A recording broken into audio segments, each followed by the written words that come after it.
Hello, tonight we are reading Pride and Prejudice by Jane Austen, chapter 54. Let's get it started, it's nice and short. Chapter 54. As soon as they were gone, Elizabeth walked out to recover her spirits, or in other words, to dwell without interruption on those subjects that must deaden them more. Mr. Darcy's behaviour astonished and vexed her. Why, if he came only to be silent, grave, and indifferent, said she, did he come at all? She could settle it in no way that gave her pleasure. He could still be amiable, still pleasing to my uncle and aunt when he was in town, and why not to me? If he fears me, why come hither? If he no longer cares for me, why silent? Teasing, teasing man! I will think no more about him. Her resolution was for a short time involuntarily kept by the approach of her sister, who joined her with a cheerful look which showed her better satisfied with their visitors than Elizabeth. Now, said she, that this first meeting is over, I feel perfectly easy. I know my own strength, and I shall never be embarrassed again by his coming. I am glad he dines here on Tuesday. It will then be publicly seen that on both sides we meet only as common and indifferent acquaintance. Yes, very indifferent indeed, said Elizabeth laughingly. Oh, Jane, take care. My dear Lizzie, you cannot think me so weak as to be in danger now.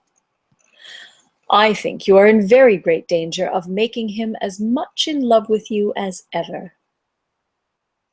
They did not see the gentleman again till Tuesday, and Mrs. Bennet, in the meanwhile, was giving way to all the happy schemes which the good humour and common politeness of Bingley, in half an hour's visit, had revived.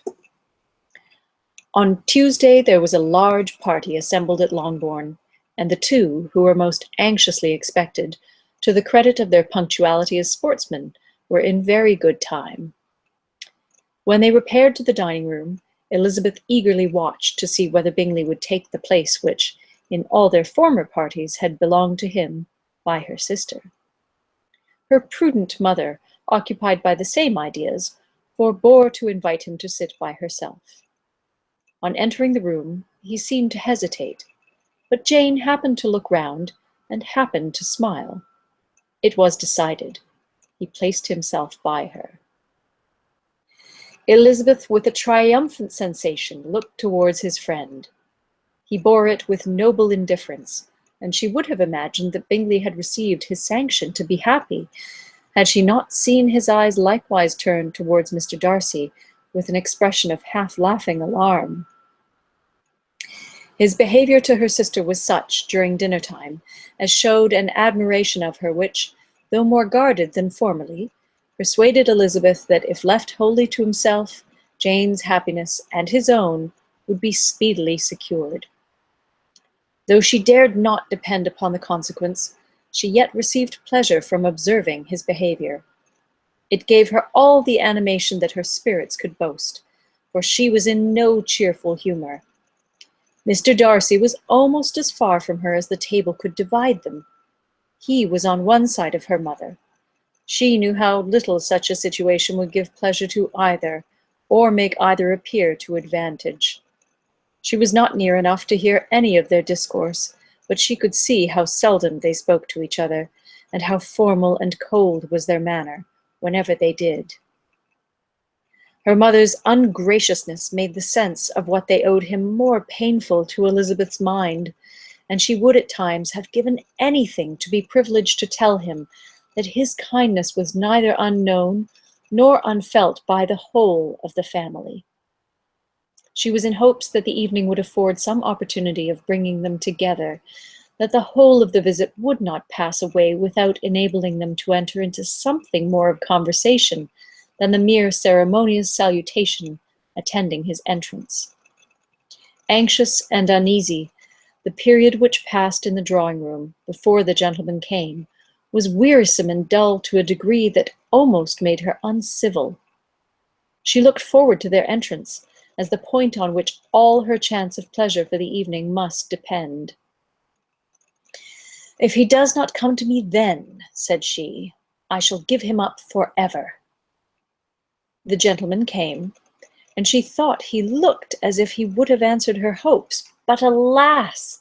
The ladies had crowded round the table where Miss Bennet was making tea, and Elizabeth pouring out the coffee, in so close a confederacy that there was not a single vacancy near her which would admit of a chair.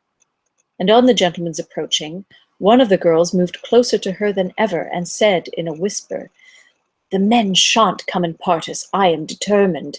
We want none of them, do we?" Darcy had walked away to another part of the room. She followed him with her eyes, envied everyone to whom he spoke, and had scarcely patience enough to help anybody to coffee, and then was enraged against herself for being so silly. A man who has once been refused, how could I ever be foolish enough to expect a renewal of his love?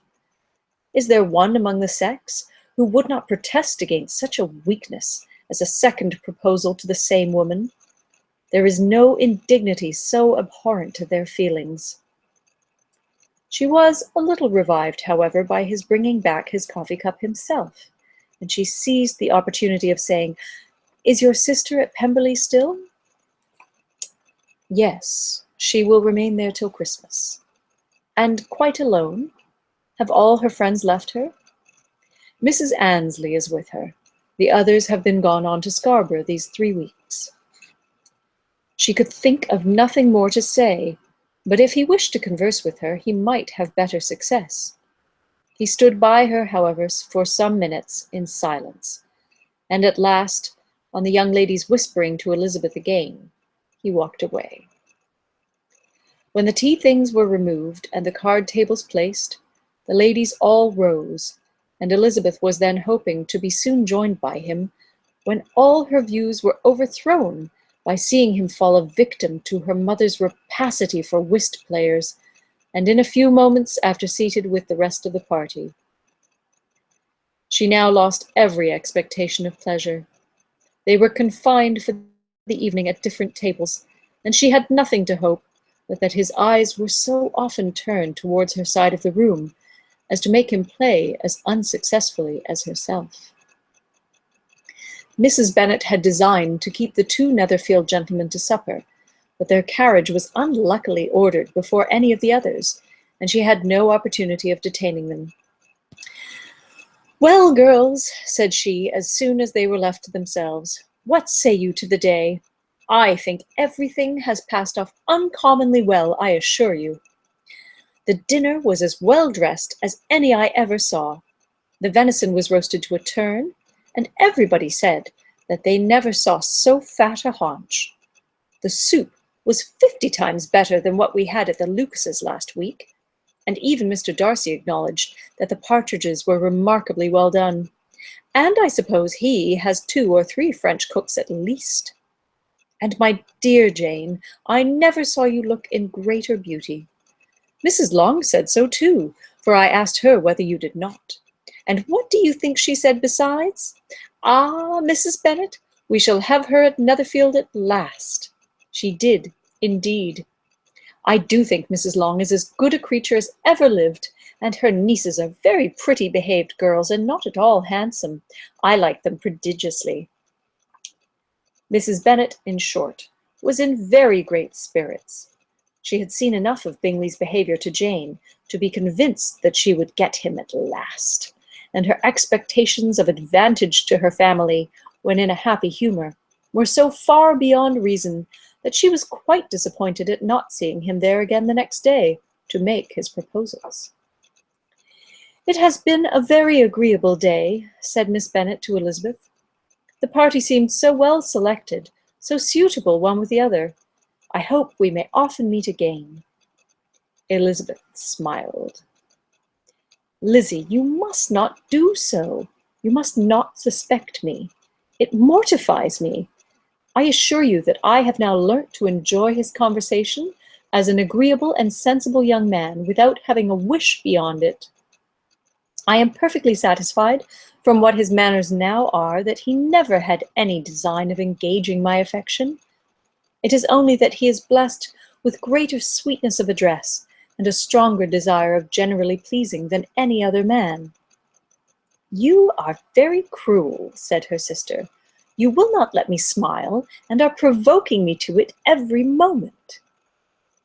How hard it is in some cases to be believed, and how impossible in others. But why should you wish to persuade me that I feel more than I acknowledge? That is a question which I hardly know how to answer.